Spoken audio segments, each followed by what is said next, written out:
Hello students, welcome back to Mangla tutorials. मैं महेंद्र मंगला। तो आज हम डिस्कस करेंगे कि हम रेशो एनालिसिस के फॉर्मूलाज़ को कैसे लर्न करें, कैसे अंडरस्टैंड करें। तो मैं स्टार्ट करता हूँ एक बैलेंस शीट से। वैसे बैलेंस शीट जो होती है कंपनी की, वो वर्टिकल फॉर्मेट में होती है, बट इस हॉरिजॉन्टल फॉर्मेट से आपको इसको लर्न करना आसान हो जाएगा। जैसे मान लीजिए एसेट्स है, तो एसेट्स के दो हिस्से होते हैं, non current assets and current assets. Non current assets के दो पार्ट होते हैं, fix assets and non current investment. अब इन दोनों का जो टोटल है वो होता है टोटल एसेट्स। डन। तो अब हम बात करते हैं, अगर क्वेश्चन में आपको करेंट एसेट्स चाहिए तो आप कैसे निकालोगे? Total asset minus non current asset. आपने कहा सर अगर ये दोनों दे रखे हैं तब इसमें से इन दोनों को माइनस कर दीजिए तो you will get the current assets. अब हम बात करते हैं लाइबिलिटी साइड की। लाइबिलिटी साइड में शेयर होल्डर फंड है। शेयर होल्डर फंड को हम इक्विटी भी कहते हैं। क्या बोलते हैं? इक्विटी। सेकेंड है आपका non current liability. Non current liability को हम डेट भी कहते हैं। नॉन करेंट लाइबिलिटी को हम लॉन्ग टर्म डेट भी कहते हैं। अच्छा, तीसरा होता है करेंट लाइबिलिटी। करेंट लाइबिलिटी को शॉर्ट टर्म डेट भी कहते हैं। तो अगर मैं 2 और 3 जोड़ दूँ, क्या बताया मैंने? अगर मैं 2 और 3 जोड़ दूँ तो ये टोटल डेट होता है। तो आपने कहा सर अगर टोटल डेट दे रखा हो और नॉन करेंट डेट दे रखा हो, या लॉन्ग टर्म डेट या नॉन करेंट लाइबिलिटी या फिर डेट दे रखा हो, तो यस, तो आप टोटल डेट में से इसको हटाओगे तो आपके पास करेंट लाइबिलिटी आ जाएगी। तो आपने कहा सर टोटल डेट और टोटल लाइबिलिटी अलग है? यस, क्योंकि टोटल डेट में केवल आउटसाइड डेट्स हैं और आपका टोटल लाइबिलिटी में शेयर होल्डर फंड भी है। तो अच्छा, आपको ये याद रखना चाहिए टोटल लाइबिलिटी और टोटल एसेट बराबर होते हैं। तो अगर इस टोटल एसेट में से भी मैं इसका 1 और 2 माइनस कर दूंगा तो 3 आ जाएगा, याद रखिएगा। और एक और बात, अगर मैं 1 और 2 जोड़ दूँ, मैंने क्या बताया 1 और 2, तो 1 और 2 को जोड़ूंगा तो दैट इज़ कैपिटल एम्प्लॉयड। क्या बोलेंगे हम इसको? Capital employed.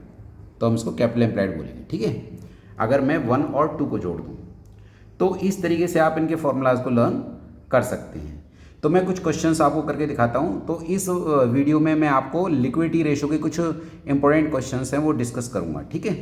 तो स्टार्ट करते हैं। जैसे मान लीजिए मैं बात करता हूँ आपकी, जैसे पहला है करंट रेशो। जो लिक्विडिटी रेशो में, लिक्विडिटी रेशो के अंदर जो पहला रेशो है वो है करंट रेशो। क्या है? Current ratio.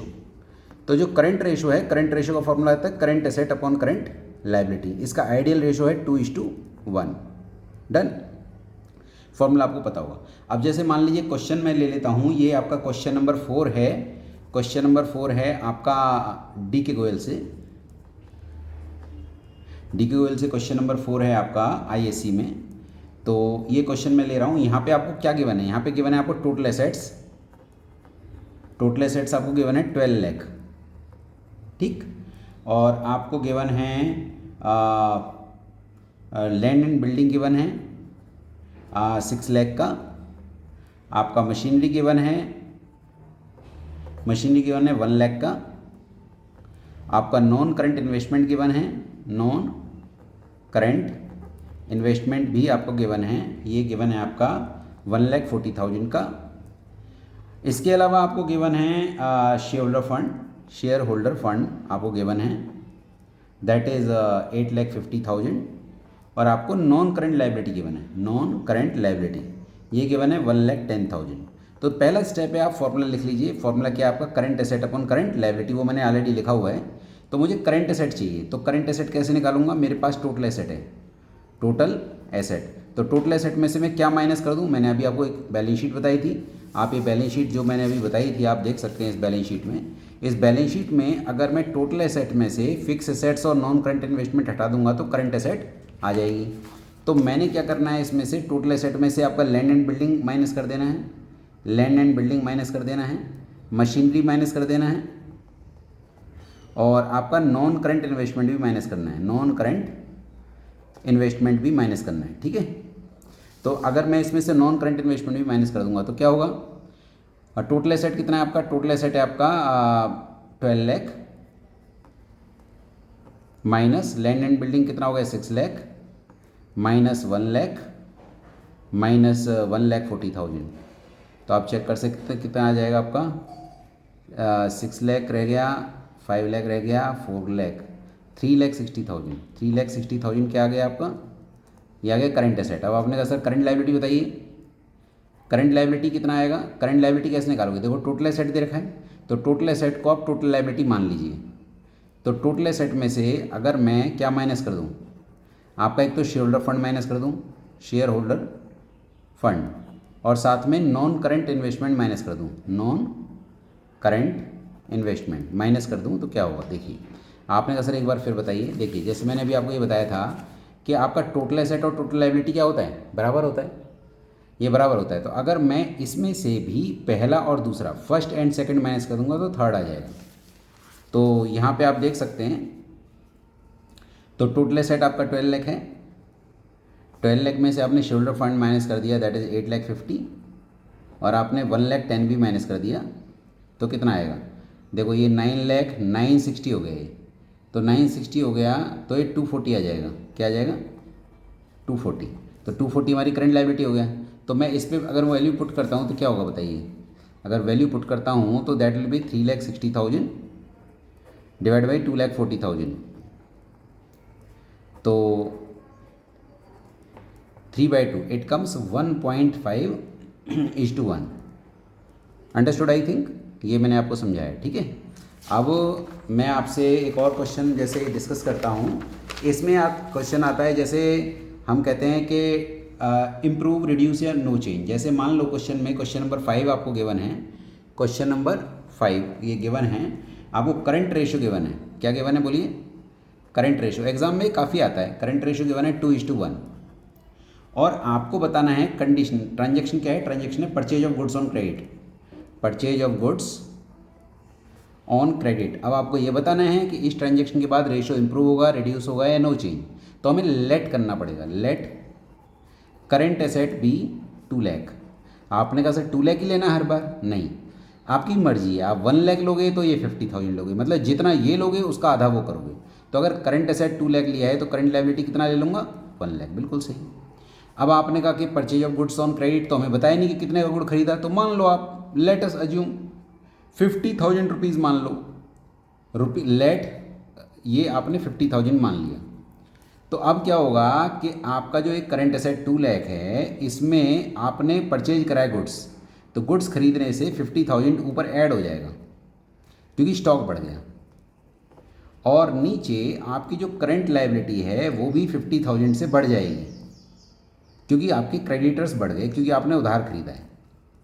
तो इसका इम्पैक्ट ये पड़ेगा कि अब ये 250 हो गया और ये 150 हो गया। तो और अब इनको कट करके तो ये आ जाएगा आपका 1.67:1। तो देखिए जब ये वैल्यू आई आपकी, तो इसका मतलब ये हो गया कि ये रिड्यूस हुआ, क्योंकि पहले 2 था। आपने कहा सर कोई बच्चा यहाँ 25,000 ले, 20,000 ले, 10,000 ले, तो ये वैल्यू नहीं आएगी, पर ये कंफर्म है कि वैल्यू 2 से कम आएगी। तो मेरा आंसर क्या आ जाएगा, रिड्यूस।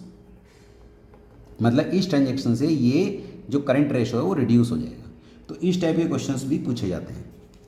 अच्छा, एक मैं आपसे क्वेश्चन डिस्कस करूंगा। अच्छा, इसी के अलावा एक आपका इसमें और फॉर्मूला रहता है वर्किंग कैपिटल। क्या बोला मैंने, वर्किंग कैपिटल। तो वर्किंग कैपिटल का फॉर्मूला होता है current asset minus current liability. ये याद रखिएगा, ये भी काफ़ी इंपॉर्टेंट फॉर्मूला माना जाता है। अब इसी में कुछ इंपॉर्टेंट क्वेश्चंस हैं, मैं डिस्कस कर रहा हूँ आपके साथ।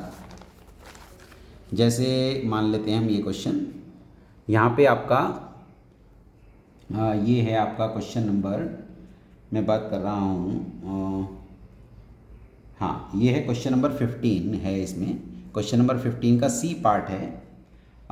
ये आपका इसके अंदर वर्किंग कैपिटल दे रखा है। क्या दे रखा है, working capital. Working capital given है, वर्किंग कैपिटल गिवन है कितना, 5,40,000, और आपको करंट रेशो गिवन है, करंट रेशो गिवन है 0.8:1, 0.8:1। करंट एसेट्स गिवन है, करंट एसेट्स गिवन है आपका नहीं, इसमें वर्किंग कैपिटल गिवन है, करंट रेशो गिवन है, करंट रेशो है 2.8:1, और वर्किंग कैपिटल है 5,40,000, और करंट एसेट्स नहीं है इसमें। आपको करंट एसेट निकालना है, करंट एसेट निकालना है आपको, करंट लायबिलिटी निकालना है आपको, और क्विक रेशो निकालना है, क्विक रेशो भी निकालना है। ये 3 चीज़ें निकालनी है। क्वेश्चन में इन्वेंट्री गिवन है। क्या गिवन है, इन्वेंट्री गिवन है। इन्वेंट्री है ₹3,30,000, 3,30,000। अब ऐसे क्वेश्चन को हमें कैसे करना है? देखो यहाँ पे ये मेरी करंट एसेट है और ये मेरी करंट लायबिलिटी है, ये करंट एसेट है और ये करंट लायबिलिटी है। तो क्या करेंगे हम इसमें करंट लायबिलिटी को एक्स मान सकते हो। क्या मान सकते हो? X. Let current liability be X. अगर करंट लायबिलिटी एक्स है तो करंट एसेट कितना हो जाएगा? 2.8x। और वर्किंग कैपिटल का फॉर्मूला क्या होता है? वर्किंग कैपिटल का फॉर्मूला होता है current asset minus current liability. तो मैं क्या करूँगा? 2.8x minus X is equal to working capital कितना है? 5,40,000। तो आपका ये आ जाएगा 1.8x इज इक्वल टू 5,40,000। तो x की वैल्यू कितनी आ जाएगी जी? 5,40,000 डिवाइड बाई 1.8। अब पॉइंट हटाने के लिए ऊपर 10 एक जीरो और लगा दीजिए। तो ये आपका आ गया 3 लाख। ये 3 लाख, हाँ देख लेता हूँ मैं आंसर एक बार। तो ये 3 लाख बिल्कुल सही है। ये आपका करंट लायबिलिटी आया है। ये क्या निकल के आ गया आपका? Current liability. चलिए एक आंसर आ गया हमारा। अब मेरे पास वर्किंग कैपिटल दे ही रखा है तो करंट एसेट भी आ सकता है। कैसे? 5,40,000 मेरी वर्किंग कैपिटल है is equal to current asset, मुझे पता नहीं है, एक्स ले लीजिए, माइनस करंट लायबिलिटी मैंने अभी निकाला था 3 लाख, क्योंकि एक्स की वैल्यू आई है और एक्स को हमने करंट लायबिलिटी माना था। तो एक्स की वैल्यू कितनी आ जाएगी? एक्स मतलब अब हम यहाँ इस एक्स को हम मान रहे हैं करंट एसेट्स, तो ये कितनी आ जाएगी? इसको वहाँ जाके जोड़ दीजिए 8,40,000। तो ये आंसर भी मेरा सही है। ये मेरा निकला क्या? ये निकला है 8,40,000। ये क्या निकला? मेरा निकला करंट एसेट्स। अब हमें क्विक रेशो चाहिए। क्या चाहिए? Quick ratio. तो क्विक रेशो कैसे निकालेंगे? क्विक रेशो है quick asset upon current liability. आपने कहा सर क्विक एसेट कैसे आएगा? क्विक एसेट होता है, क्विक एसेट कैसे निकलता है? क्विक एसेट निकलेगा, quick asset is equal to current asset minus inventory minus prepaid expenses. तो जी हमारा करंट एसेट तो 8,40,000 है, वो मैं निकाल ही चुका था, माइनस इन्वेंट्री क्वेश्चन में 3,30,000 गिवन है, प्री पेड एक्सपेंसेस को 0 मान लीजिए। तो कितना आ जाएगा? ये देखो 5,10,000 आ गया। तो 5,10,000 तो हमारा आ गया, 5,10,000 क्या आ गया? Quick asset. और करंट लायबिलिटी कितना है हमारा? करंट लायबिलिटी कितना था? 3 लाख। तो 4 जीरो से 4 जीरो कट जाएगा, 1.7:1। कितना आया? 1.7:1। क्लियर? तो ये भी अच्छा इंपॉर्टेंट क्वेश्चन माना जाता है। नेक्स्ट मैं डिस्कस करूँगा इसमें एक और क्वेश्चन मैं ले लेता हूँ इसमें, वो भी काफ़ी इंपॉर्टेंट क्वेश्चन माना जाता है इसके अंदर।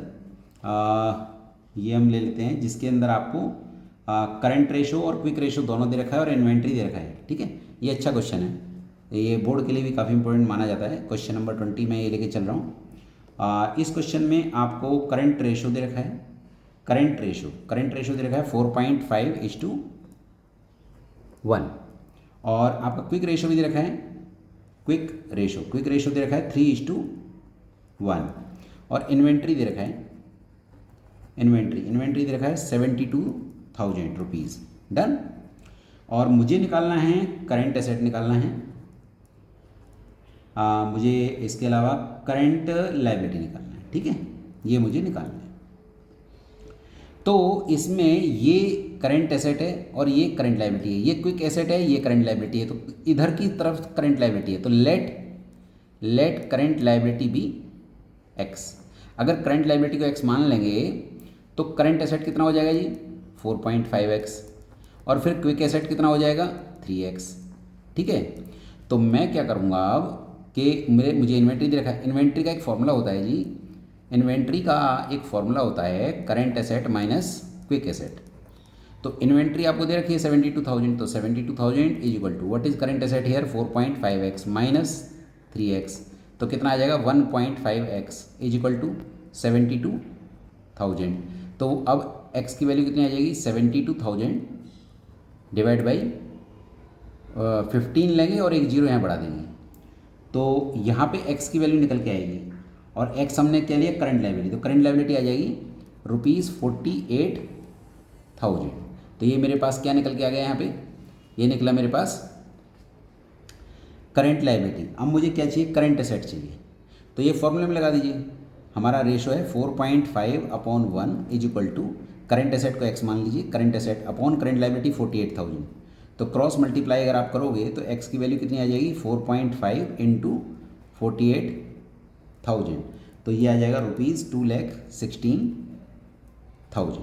तो ये क्वेश्चन भी इम्पोर्टेंट माना जाता है इसमें, ठीक है जी। अच्छा, एक और मैं इसमें क्वेश्चन डिस्कस करना चाहूँगा, ये भी इम्पोर्टेंट क्वेश्चन माना जाता है इसका लिक्विडिटी रेशो के लिए। लिक्विडिटी रेशो के लिए ये भी काफ़ी इंपॉर्टेंट माना जाता है। तो ये आपका क्वेश्चन नंबर 22 है, इसे भी देखिएगा। ये सारे मैं आपको लिक्विडिटी रेशो के जो क्वेश्चंस करा रहा हूँ, जिसमें करंट रेशो और क्विक रेशो आता है। इसमें आपको करंट एसेट्स गिवन है, करंट एसेट्स गिवन है 32 लाख, और करंट लायबिलिटी भी गिवन है आपको 20 लाख, ठीक है, ये गिवन है। और आपको करंट लायबिलिटी गिवन है, और रेशो है, रेशो क्या है, रेशो है आपका, रेशो है 1.5:1, 1.6:1 रेशो है। अब जो अकाउंटेंट है इस रेशो को 2:1 बनाना चाहता है, और उसके लिए वो कुछ लायबिलिटी पे करेगा। The part of current liability paid let part of current liability paid be X, मतलब हम कुछ करंट लायबिलिटी पे करेंगे, मतलब अकाउंटेंट पे करेगा, और उससे जो रेशो है पेमेंट करने के बाद रेशो 2.2:1 हो जाएगा, 2:1 हो जाएगा पेमेंट करने के बाद। तो मैं क्या करूँगा, हमारी करंट एसेट 32 लाख है, माइनस एक्स करूँगा, क्यों, क्योंकि जब मैं पेमेंट करूँगा लायबिलिटी का तो कैश कम हो जाएगा, और नीचे से जो मेरा वो है करंट लायबिलिटी, उसमें से भी मैं एक्स माइनस कर दूंगा, क्योंकि इससे मेरे क्रेडिटर्स कम हो जाएंगे, क्योंकि मैं करंट लायबिलिटी पे कर रहा हूँ। और पेमेंट करने के बाद रेशो 2:1 हो जाएगा पेमेंट करने के बाद। पेमेंट करने से पहले तो दिस अपॉन दिस करिए, 1.6:1 दे ही रखा है, बट ये कह रहा है कि अकाउंटेंट इस रेशो को 2:1 बनाना चाहता है, फॉर दैट वो कुछ पार्ट ऑफ करंट लायबिलिटी पे करेगा। क्वेश्चन में हमें ये बताना है कितनी करंट लायबिलिटी पे करी। तो मैं क्या करूँगा, अब इसको क्रॉस मल्टीप्लाई कर दूंगा। तो क्रॉस मल्टीप्लाई करूँगा तो 1 को जब मैं इससे इंटू करूँगा तो 1 को दोनों से इंटू करूँगा तो सेम वैल्यू आ जाएगी 32 lakh minus X is equal to. अब जब मैं 2 को मल्टीप्लाई करूँगा तो 2 को इससे भी मल्टीप्लाई करूँगा, 2 को इससे भी मल्टीप्लाई करूँगा, that comes 40 lakh minus 2x। अब इसको सोल्व कर लेते हैं। ये माइनस एक्स जो है इसको यहीं रहने दीजिए, और वो जो माइनस 2x है वो यहाँ लाओगे तो वो प्लस 2x हो जाएगा, इज इक्वल टू 40 लाख को वहीं रहने दीजिए, और जब ये 32 को यहाँ लाओगे तो माइनस 32 लाख कर दोगे आप, तो ये आपके पास आ जाएगी ये माइनस एक्स और प्लस 2x। तो एक ये वाला बढ़ा है तो ये x बचेगा।